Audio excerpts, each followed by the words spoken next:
Waalaikumsalam warahmatullahi wabarakatuh. Gimana kabarnya anak-anak? Baik, Bu. Lelah, Bu. Kapan, Bu? Iya, siang ya. Iya, istirahat. Ini adalah jam terakhir, jadi kita semangat dulu ya untuk menuntaskan pembelajaran hari ini supaya pembelajarannya bermanfaat nantinya. Nah, sebelum memulai pembelajaran, kita berdoa bersama dulu ya. Ayo ketua kelasnya dipimpin berdoa, Mbak Tessa. Untuk memulai pelajaran pada hari ini, mari kita berdoa. Mudah berdoa mulai. Bismillahirrahmanirrahim. Raditu billahi rabban wa bil islami dinan wa bi Muhammadin nabiyyan wa rasulah. Rabbi zidni ilma warzuqni fahma. Amin ya rabbal alamin. Semuanya hadir sekarang? Tidak, Bu. Aden, Oh, Bu, izin ke luar negeri. Iya. Di Zimbabwe, Bu. Katanya ke Korea. Iya, Bu. Ke Korea, Bu. Korea. Iya, operasi, Ya, Bu. nanti kita minta oleh-oleh ya. Iya. Oke. Berarti yang tidak masuk hanya Holanda ya. Iya. Semuanya ini tadi semangat apa tidak? Semangat. Untuk lebih semangat kita nyanyi bersama-sama dulu ya. Ayo berdiri dulu sebentar. Kita menyanyikan lagu profil pelajar Pancasila.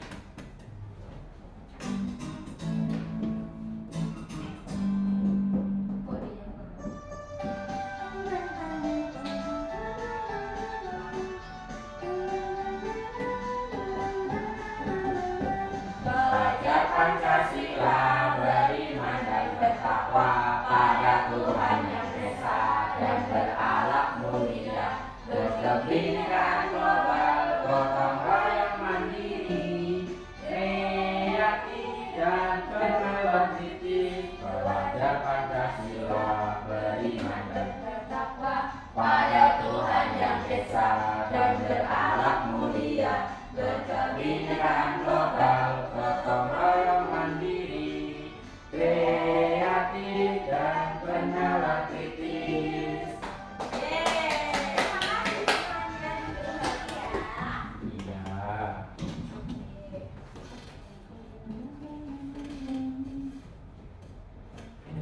Coba Ibu mau tanya ke kalian sekarang. Nah, kalian pernah mengamati suatu fenomena nggak, baik alam atau sosial? Pernah bencana alam, Bu. Banjir. Banjir. Pernah ya mengamati banjir? Pernah. Saya pernah gempa. Covid, Bu. Oh iya, Covid boleh. Pohon tumbang, Bu. Pohon tumbang. Nah, iya, itu adalah contoh-contoh fenomena baik alam maupun sosial. Nah, kita akan mempelajari tujuan pembelajaran kita hari ini adalah agar peserta didik semuanya ini nantinya bisa menuliskan teks eksplanasi dengan baik dan tepat serta meyakinkan para pembacanya. Apa itu eksplanasi? Nah, teks eksplanasi akan kita bahas sebentar lagi ya, Mbak Eka.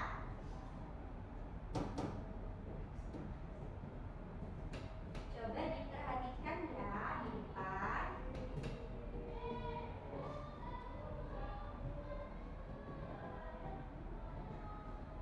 Nah, teks eksplanasi adalah teks yang berisi penjelasan mengenai fenomena, suatu fenomena baik itu alam maupun sosial. Nah, yang kalian sebutkan tadi adalah contoh-contoh fenomena yang bisa dijelaskan dengan teks eksplanasi karena terjadinya di kehidupan sehari-hari dan termasuk ke dalam kategori ilmiah. Jadi bisa dituliskan ke dalam teks eksplanasi.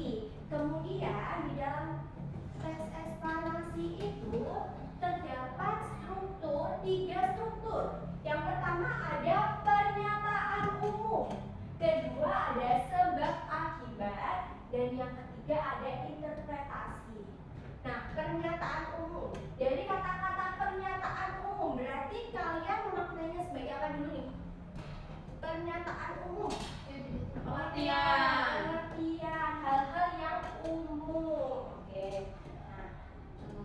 bagian dari pernyataan umum adalah bagian ini mengidentifikasikan suatu yang akan diterapkan secara umum.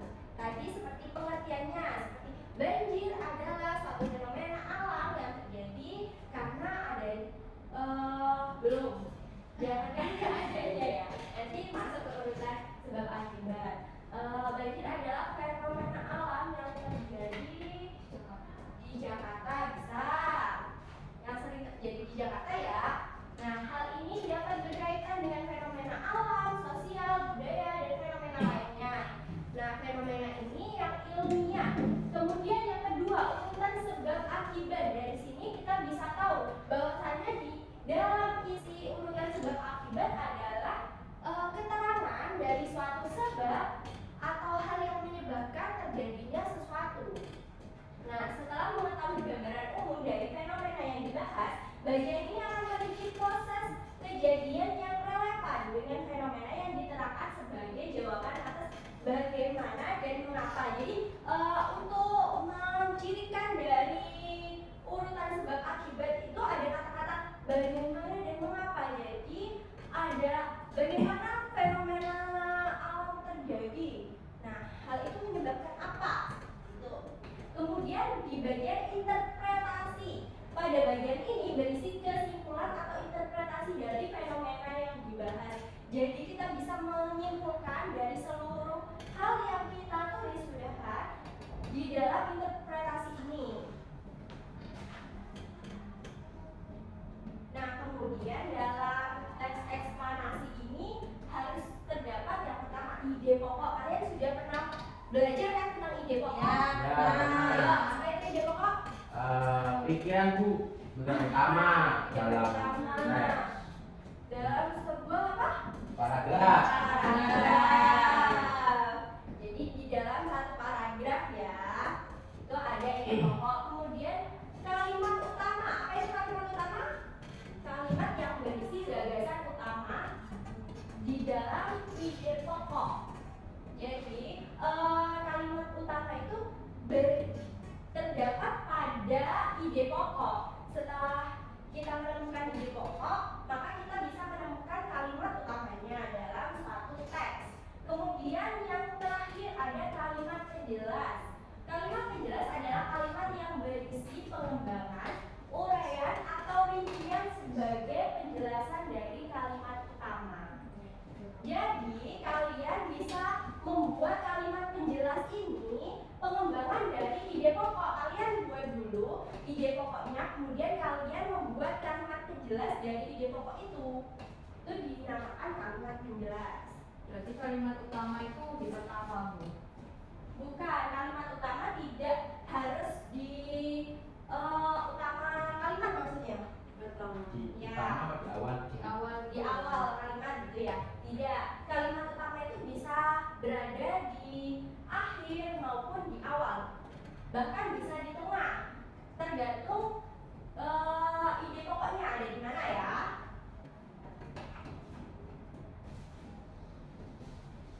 Nah, dari hal ini kalian ada yang ditanyakan dari teks eksplanasi? Ada yang ditanyakan? Contohnya mana, Bu? Contohnya teks eksplanasi, Ibu bacakan ya.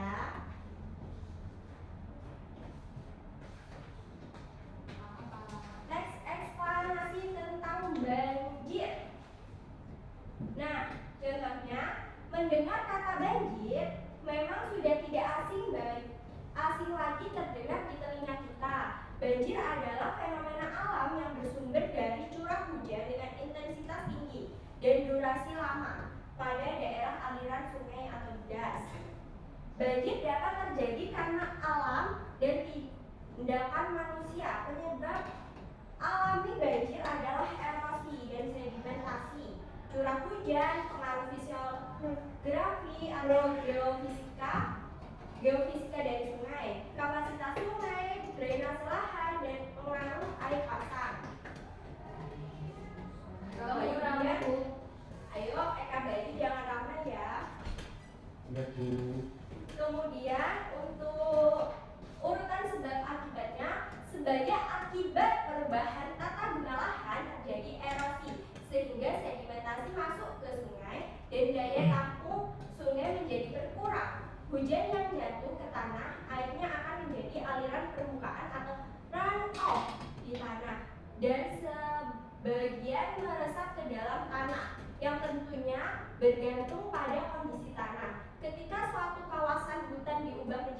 pemukiman, hutan yang biasa menahan aliran permukaan cukup besar diganti menjadi permukiman dengan resistensi aliran permukaan kecil akibat adanya aliran permukaan tanah menuju sungai, dan hal ini berakibat adanya peningkatan debit aliran sungai yang besar. Nah, interpretasinya, banjir memang telah menjadi salah satu bencana yang menyebabkan kerusakan besar bagi manusia. Kerusakan terbesar terjadi saat banjir tersebut terjadi di permukaan penduduk sehingga menyeret dan merusak apa saja yang dilaluinya. Oleh sebab itu, kita harus selalu waspada dan mempersiapkan diri menghadapi bencana ini. Nah, ciri-cirinya kita bisa melihat dari pernyataan umum itu ada kata-kata adalah. Dari kata-kata adalah ini berarti kita bisa menyimpulkan bahwasanya ini strukturnya adalah pernyataan umum. Kemudian untuk yang kedua, urutan sebab akibat, kita bisa melihatnya dari kata-kata akibat. Sehingga jika ada kata-kata akibat, kita bisa menyimpulkannya bahwa itu strukturnya adalah urutan sebab akibat. Nah, kemudian yang interpretasi adalah kita bisa melihatnya dari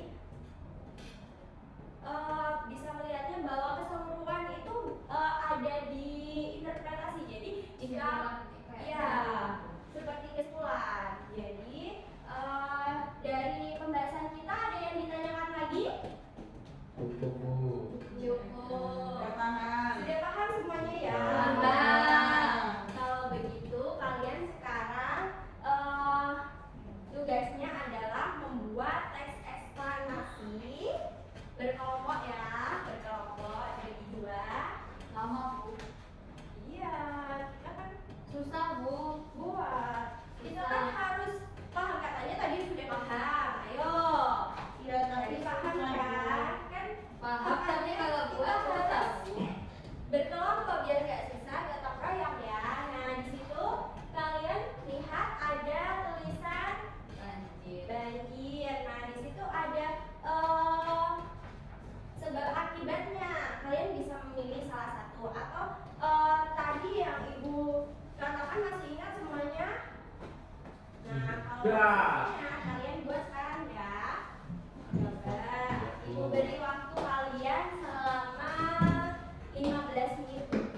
Ya. Semuanya maju Bu. Enggak, salah satu aja yang maju nanti. Kelompok 1 sama 2. Ya, Satu kelompok. salah satu kelompok saja yang Banjir. Ayo, kamu nggak mau jawab. Kamu juga ayo. Kan kelompokan. Bersih. Ayo dikerjakan semuanya.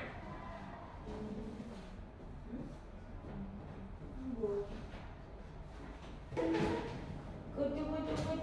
Lu harus maju ya? Enggak. Minimal berapa? Paragraf. Bu saya maju Bu. Minimal ya Sebisa kalian. Bu saya maju. Pasti kamu. Bu Bayu tidak ikut mengerjakan. Aku mati. Kan kamu kelompok ini. Eksplanasi ya. Iya, aku mati. Baik.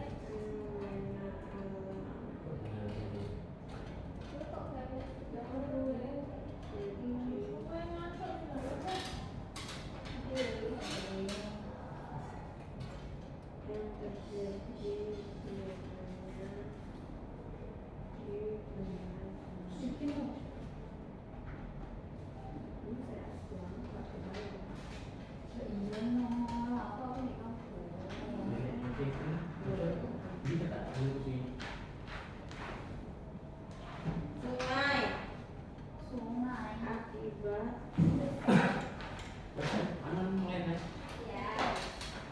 Oke, gimana anak-anak? Sudah, Apa Bu. ada semuanya? Kelompok 2 Bu. Kelompok 2 maju Bu. Oh, ada yang mau maju, ayo maju. Bu Rita mau cekot Shopee Bu. Maju nggak boleh main HP ya. Ya, di sini saya akan membacakan eksplanasi hasil diskusi kami dari kedua. Oke. Nah, kan yang pertama tadi kalau nggak salah itu pernyataan umum ya Bu ya. Nah, banjir adalah bencana alam yang terjadi karena debit air naik dan debit permukaan daratan. Beberapa hal bisa menjadi penyebab terjadinya banjir, antara lain penyerapan air ke tanah, penyerapan air itu kurang resapan, terus curah hujan tinggi dalam satu waktu. Nah, yang kedua tadi sebab akibat. Selain curah hujan tinggi, ketinggian daratan dan limpahan air dari dataran yang lebih tinggi dapat menyebabkan fenomena alam ini terjadi. Proses terjadinya banjir dapat dari secara ilmiah dan non ilmiah. Faktor ilmiahnya adalah karena tanah tidak sanggup lagi menampung air sehingga air meluap ke daratan. Sementara itu, faktor non ilmiahnya diakibatkan oleh ulah manusia Bu. Ulah manusia sendiri seperti membuang sampah sembarangan, membuang sampah di sungai, terus sehingga membuat aliran airnya terhambat. Bu, yang interpretasi kesimpulan Bu ya. Nah, kesimpulannya fenomena banjir itu bisa dipengaruhi oleh dua faktor, yaitu faktor ilmiah dan non ilmiah yang melibatkan manusia di dalamnya. Bu sudah. Itu apa? Ilmiah Ilmiah itu yang bisa dijelaskan secara dengan ilmu keilmuan.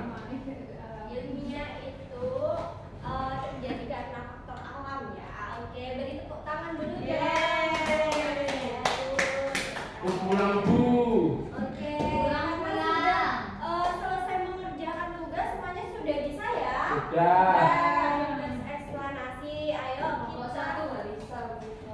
Ayo dikumpulkan dulu ya tugasnya. Sudah selesai. Nah, sekarang ayo kita simpulkan bersama-sama yang telah kita pelajari tadi. Teks eksplanasi, struktur teks eksplanasi. Strukturnya ada tiga.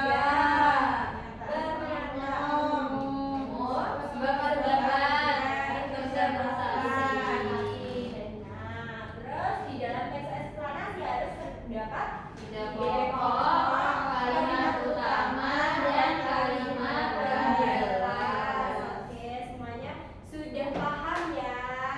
Nah, karena pembelajaran kita hari ini sudah selesai, semoga pembelajaran pada hari ini bisa bermanfaat bagi kita semua ya, dan tetap semangat terus belajarnya ya.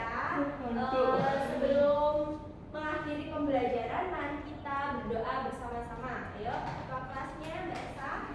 Dalam hal Mengakhiri kegiatan belajar pada hari ini, mari kita berdoa terlebih dahulu. Berdoa dimulai. Bismillahirrahmanirrahim. Subhanakallahumma wa bihamdika asyhadu an la ilaha illa anta astaghfiruka wa atubu ilaik. Alhamdulillahirabbil alamin.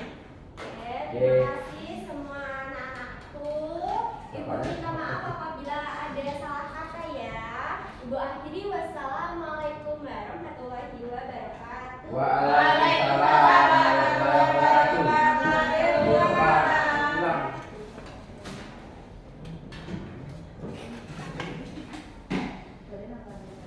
Mari pulang, marilah pulang bersama-sama. Yeay. Ada nganu. Sekolah kita. Aku bayar kayak kali.